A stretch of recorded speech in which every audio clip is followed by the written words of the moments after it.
ketiga, saya membaca kitab namanya Al-Isti'ab. Dulu guru saya juga sering bilang begitu. Di kitab itu anak-anakku ada riwayat yang luar biasa dari orang alim besar di Mesir, namanya Imam Lais bin Sa'ad Al-Qalqasandi. Ini kuburannya dekat Imam Syafi'i. Nanti kalau kamu bisa kuliah ke Mesir, ke Al-Azhar, mudah-mudahan ya semuanya bisa kuliah, ilmunya banyak, ilmunya hebat, lebih hebat dari saya, nanti belajar ke Mesir. Nah, di Mesir itu di dekat kuburan Imam Syafi'i itu ada kuburan Imam Lais.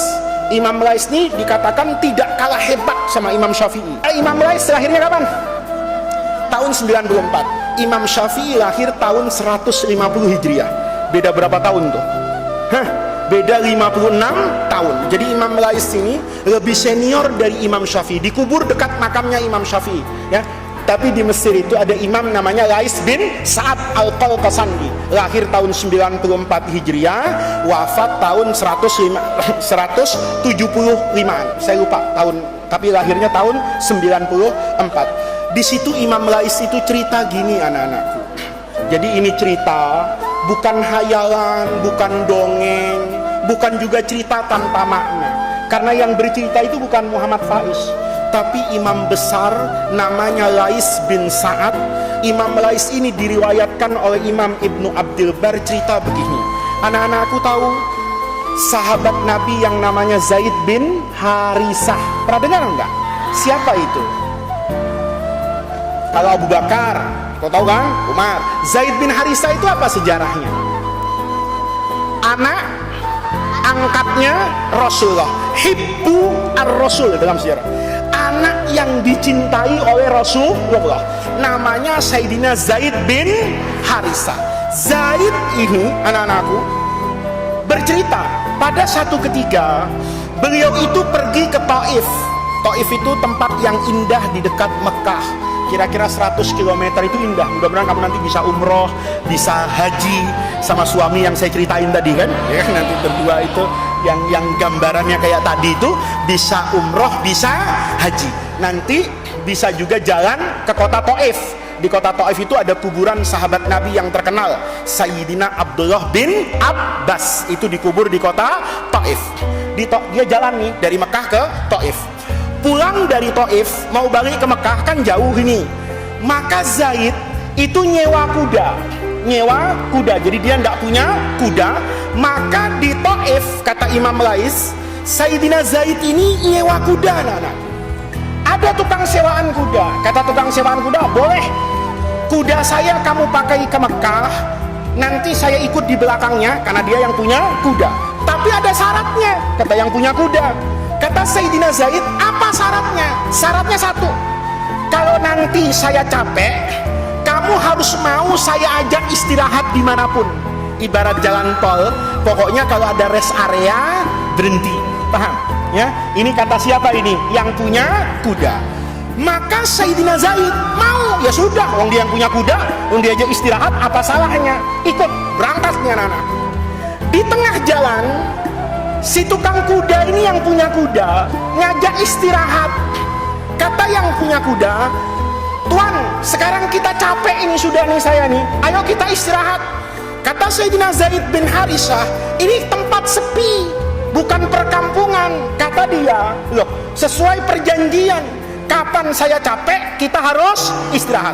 Maka belok anak-anakku ke satu gubuk yang sepinya luar biasa, ya, ada gubuk sepinya luar biasa. Kata orang tadi, saya mau istirahat di sana.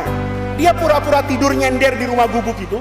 Sayyidina Zaid itu nggak tenang, karena kampung ini kampung yang sepi, nggak ada orang, nggak ada kucing, nggak ada binatang, nyamuk juga nggak ada, sepi banget. Kata Zaid, ini apa-apaan kok istirahat di tempat yang kayak begini? Karena seperti itu anak-anakku, Sayyidina Zaid itu nggak bisa istirahat. Dia malah muterin sekitar rumah itu. Dia pikir-pikirin rumah siapa ya. Dia buka dari pintu belakang, kan orangnya tadi istirahat di pintu depan nyender. Dia muter ke belakang, begitu sampai di belakang dibuka. Begitu dibuka anak-anakku, masuk, kaget. Di dalam rumah itu tengkorak manusia semua. Di dalam rumah itu tengkorak manusia semua. Kaget Sayyidina Zaid. Ini tempat apa ini? Tempat pembunuhan ini. Ya, maka Sayyidina Zaid itu lari ke depan, bangunin orang tadi itu. Ayo bangun. Ini rumah banyak sekali tengkorak manusia. Yang dibangunin itu ngomong gini. Itu orang yang di rumah yang bunuh saya.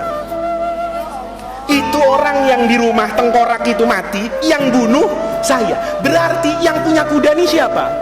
Rampok, begal, pembunuh. Saya memang memancing orang untuk nyewa kuda saya, sampai di sini saya ambil hartanya, nyawanya saya apakan itu? Saya bunuh. Kaget luar biasa Sayyidina Zaid.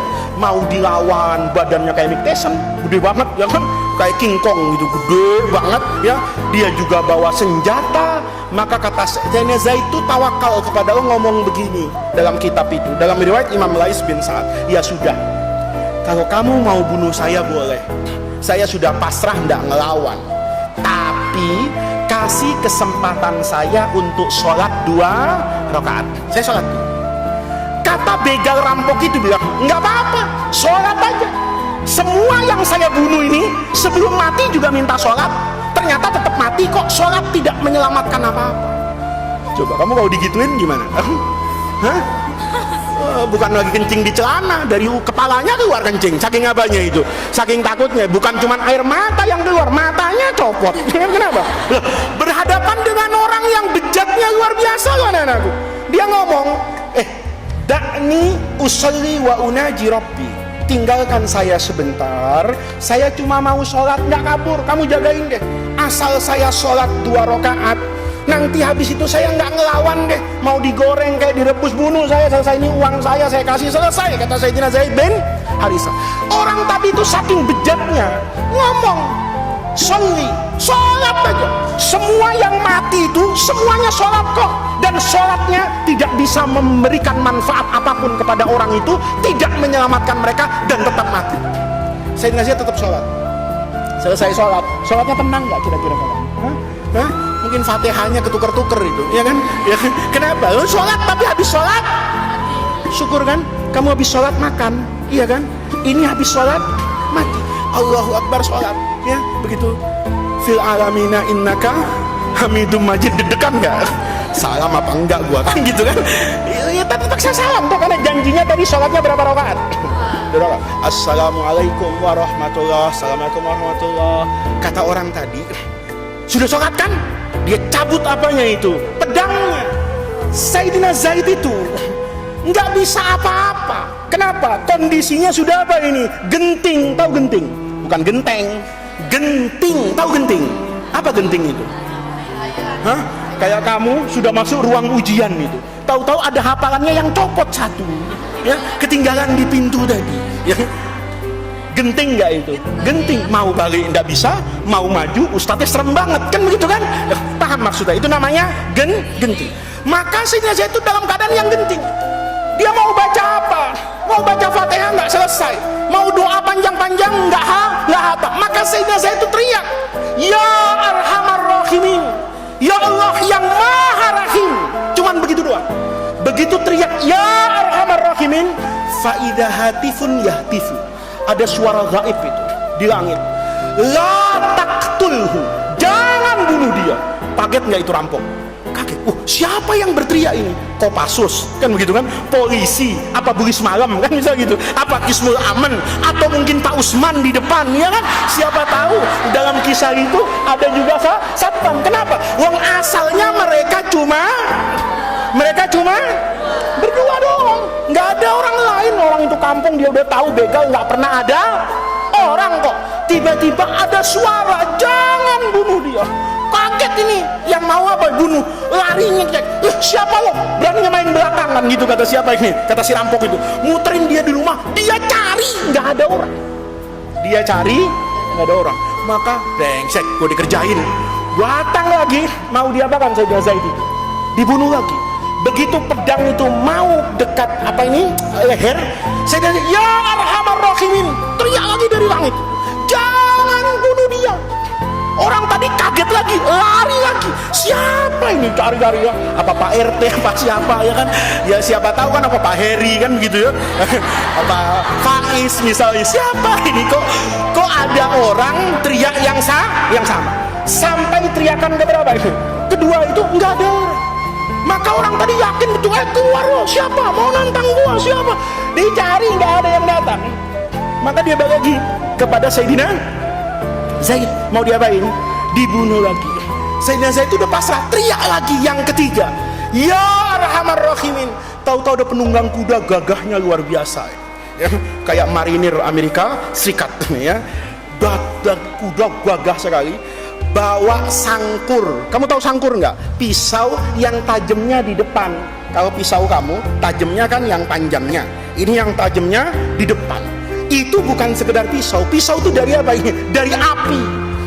Itu orang berkuda jalannya cepat kayak kilat, langsung nusuk si pembegal itu seketika. Dalam riwayat Imam Lais itu yang mau bunuh perampoknya langsung mati geletak. Kata Sayyidina Zaid bin Harisah, alhamdulillah ada kamu, kalau enggak saya sudah mati. Tapi Zaid tanya dulu, kok baru ketiga ya kamu datang gitu loh ya kan teriak ya Arhamar Rahiminnya berapa kali? Yang pertama datang enggak, suaranya doang yang bergema. Yang kedua datang enggak, yang bergema cuma suaranya saja. Yang ketiga baru datang, ngomong nih orang.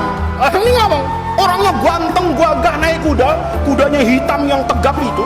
Orang tadi bilang, waktu kamu teriak ya Arhamar Rahimin, saya masih di langit ketujuh.